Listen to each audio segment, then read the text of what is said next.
Hey guys, Don here. Welcome to Podiatry Practice Mastery. I'm trying to help you get to your $1 million mark and beyond in personal production in your office. And today I want to share a little experience. There's a patient in my WhatsApp mastermind group. It's like a group coaching thing that we do kind of asynchronistically via WhatsApp. We each kind of ask questions. And there was a new person there. And he asked me a question. I thought it was kind of a question that a lot of people would have. He was getting a little overwhelmed with all the different ways to market his practice. And he asked, well, if you have to pick one, which one is going to work? And what would I do, kind of, if I could do it over again? And now this is kind of where I'm at right now. It might change a little bit in the future, but where I'm at right now, and I like to keep it simple because I'm really good at making things complex. And I tend to complicate things, and I go down these rabbit holes, and I love learning about stuff and spending money on stuff and buying subscriptions to stuff. But for my own practice, if I could narrow it to three things, I would do something before the visit, something during the visit, and something after the visit. And so if I could just pick one thing, what I would do is before I would actually focus on online reviews. And I know you're like, oh, you can focus on so many things. You can have a great website. You can have all these other things. But I find the one thing that happens is that many times patients, they comment about, like, our office, we have like 1,000 more reviews than any other doctor. And focusing on online reviews, I get people that say this all the time. They always come in, oh, you said, I chose you because, well, first of all, you could fit us in, you could fit me in, which is availability, right? If you're booking out for 3 months, you're not available. So then they call to the next person because they have to get in. And then they look and they see, well, even though the other person, might have a nicer, website or anything else like that, if you have like a ton more reviews and they're always looking at reviews, they're gonna like you more, or they're gonna want to come to see you more. There's gonna be more demand. And so so I'll talk a little bit about how to orchestrate that. So number one would be having a ton more reviews than everyone else, and you can repurpose those reviews everywhere. Put those reviews on your website, put those everything else. And you have to have an automated system of getting reviews.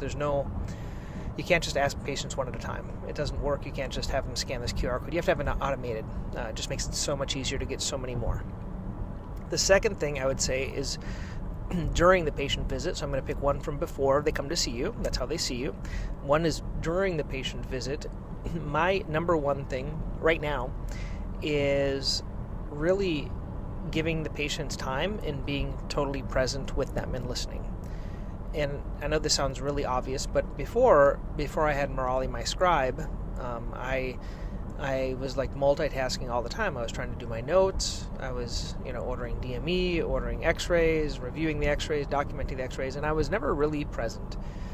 Now when I go to see a patient, I'm really there. I just, look at their x-rays before I go in, kind of talk with them, develop a care plan. Many times I use my patient presentations. If you're not familiar with those, you can go to patientpresentations.com. They're basically just Google Slides that I have for every condition, and I go and teach them, and we develop a game plan, and then we kind of make a follow-up. And so I think by really being present, the patients are just kind of wowed, because no doctor really spends as much time really totally being present with them and not being worried about other things. And then the last thing would be after is our newsletter. So we have a newsletter that we send out to every patient every week, and this is an e-newsletter, and it's just not so much about podiatry, but I also talk about personal interest stories, and that's what the patients really like, because they like the interest stories about my partner that just ran the New York Marathon, or about my kids, or about other things like that,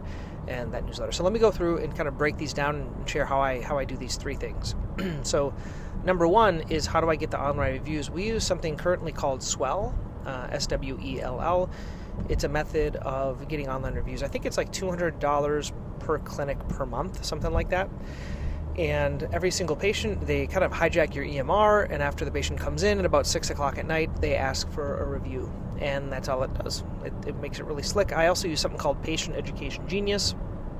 which is another platform that I send out all my patient education information, but it also has an added benefit of asking for a review. I don't really, we've tried, like, you could try QR codes and other things like that, but I find that the automated systems really work well. And then these reviews, then I've talked before about I repurpose the reviews and use them in my newsletter and use them other places. So that's how you get the reviews to get patients in. Number 2 would be totally being present. I think that using a scribe really helps me to be really present with the patients and listen to them. I tried to do this before I had the scribe, and it just got me really stressed at the end of the day because I couldn't remember what I did, and I got really far behind with my notes, and it causes an undue stress, and I was really hurrying all the time. I find that with using my PowerPoint or my Google Slides, it slows me down quite a bit, and I'm really present with the patients, and I go through the whole system, and then these same Google Slides, I have them recorded as a video that I send to them afterwards. So I send them the same video with everything kind of written out electronically.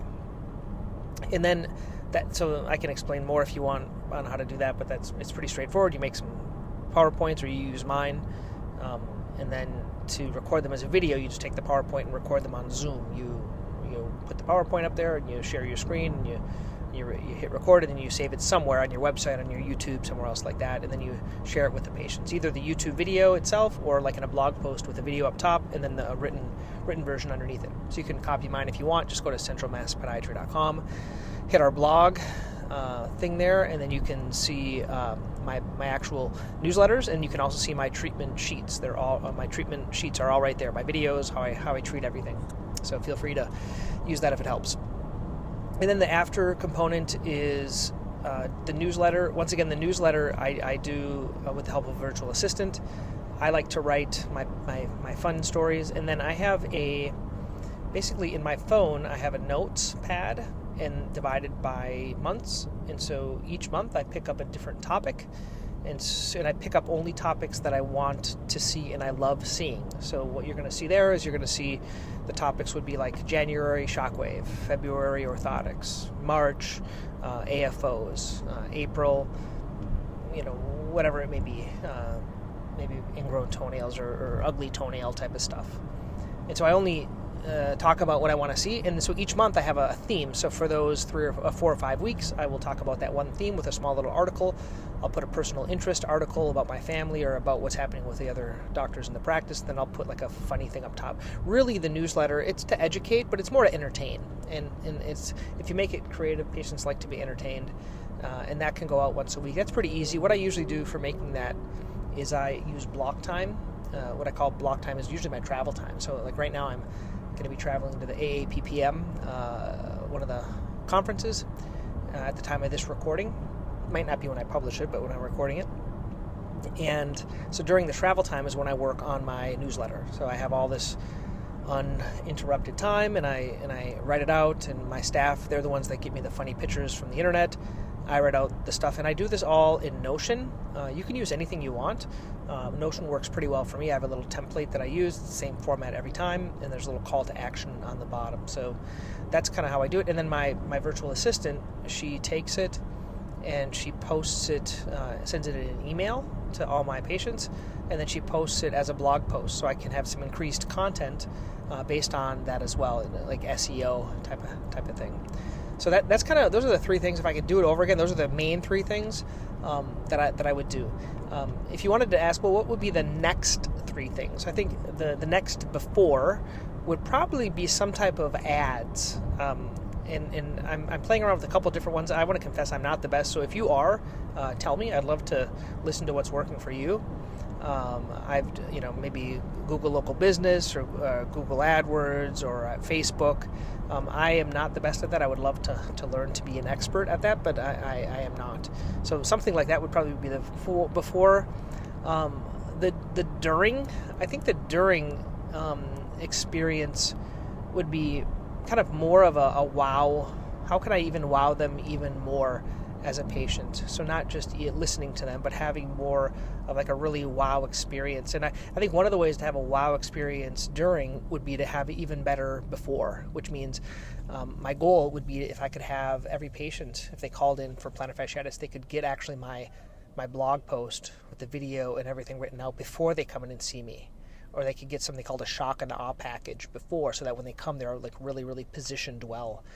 I think that would be the during, and then I guess the next best thing after would be to have a really great referral campaign, like where everyone would want to refer something. And I'm trying to figure out what that would be, like having this irresistible offer. But anyway, that's for now. If you guys found this beneficial, you might want to consider going to Podiatry Practice Mastery. There's learn more there. There's the online self-paced course. There's the coaching. There's a lot of freebies as well. If you have any questions, email me, Don at podiatrypracticemastery.com. Thanks.